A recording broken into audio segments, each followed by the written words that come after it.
बिस्मिल्लाहिर्रहमानिर्रहीम। शुरू करती हूँ अल्लाह के नाम से जो बड़ा मेहरबान निहायत रहम फरमाने वाला है। अस्सलामु अलैकुम वरहमतुल्लाहि वबरकातुहू। नाज़रीन कराम, उम्मीद है आप सब लोग खैरियत से होंगे। आज रमज़ानुल मुबारक की एक बहुत ही बाबरकत रात है और आज ताक रात है। ये रमज़ान शरीफ की आखिरी अशरे की रातों में से एक है। ये बहुत कीमती सरमाया है जिसे शब क़दर भी कहते हैं। अल्लाह ताला कुरान पाक में फ़रमाते हैं कि शब क़दर 1000 महीनों से बेहतर है। सोचिए, अगर किसी को ये एक रात मिल जाए तो गोया उसे 83 साल से ज़्यादा इबादत का सवाब मिल जाता है। इसलिए हमें चाहिए कि इस रात को गफलत में ना गुजारें बल्कि अल्लाह की इबादत में गुजारें। एक रिवायत में आता है, हज़रत आयशा रज़ियल्लाहु अन्हा ने रसूल पाक सल्लल्लाहु अलैहि वसल्लम से पूछा कि अगर मुझे शब क़दर मिल जाए तो मैं क्या दुआ मांगूं?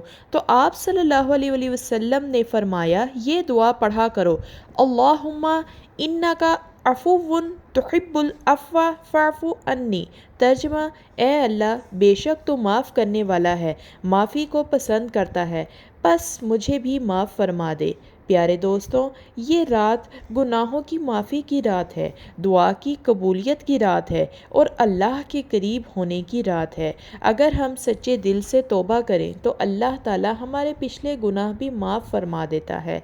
एक वाक़या आता है कि एक शख्स बहुत गुनाहगार था, लेकिन रमज़ान की एक बाबरकत रात ने उसके सच्चे दिल से उसने माफ़ी मांगी। उसने रो रो कर तौबा की। अल्लाह पाक से अपने बंदों की तौबा अल्लाह को बहुत पसंद आती है।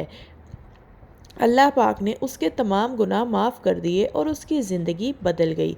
इसलिए हमें भी आज की रात में चंद काम ज़रूर करने चाहिए। पहला काम, ज़्यादा से ज़्यादा इस्तग़फ़ार करें। इस्तग़फ़िरुल्लाह रब्बी मिन कुल्लि ज़ंबि व अतूबु इलैह। दूसरा अमल, ज़्यादा से ज़्यादा दुरूद पाक पढ़ें। कोई भी दुरूद शिफ़ आप पढ़ सकते हैं, छोटा या बड़ा। दुरूद इब्राहिमी भी आप पढ़ सकते हैं, जितना कसरत से पढ़ेंगे उतना ही सवाब मिलेगा। तीसरा अमल, कुरान पाक की तिलावत करें, चाहे थोड़ी देर ही क्यों ना हो। चौथा अमल, अपने वालिदैन, घर वालों और पूरी उम्मत मुस्लिमा के लिए दुआ करें। और याद रखें, अल्लाह ताला अपने बंदे की दुआ को कभी ज़ाया नहीं करता। कभी फ़ौरन कबूल कर लेता है और कभी उससे बेहतर चीज़ अता फरमा देता है।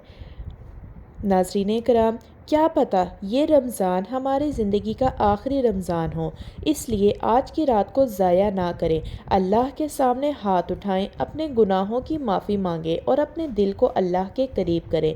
अल्लाह ताला हम सबको शब क़दर की बरकतें नसीब फ़रमाए, हमारे गुनाहों को माफ़ फ़रमाए और हमारी दुआओं को कबूल फ़रमाए। आमीन सुम आमीन। अगर आपको मेरी ये वीडियो पसंद आई हो तो चैनल को सब्सक्राइब और वीडियो को लाइक करना मत भूलिएगा। दुआओं में याद रखिएगा। मिलते हैं नेक्स्ट वीडियो के साथ, तब तक के लिए अल्लाह हाफ़िज़।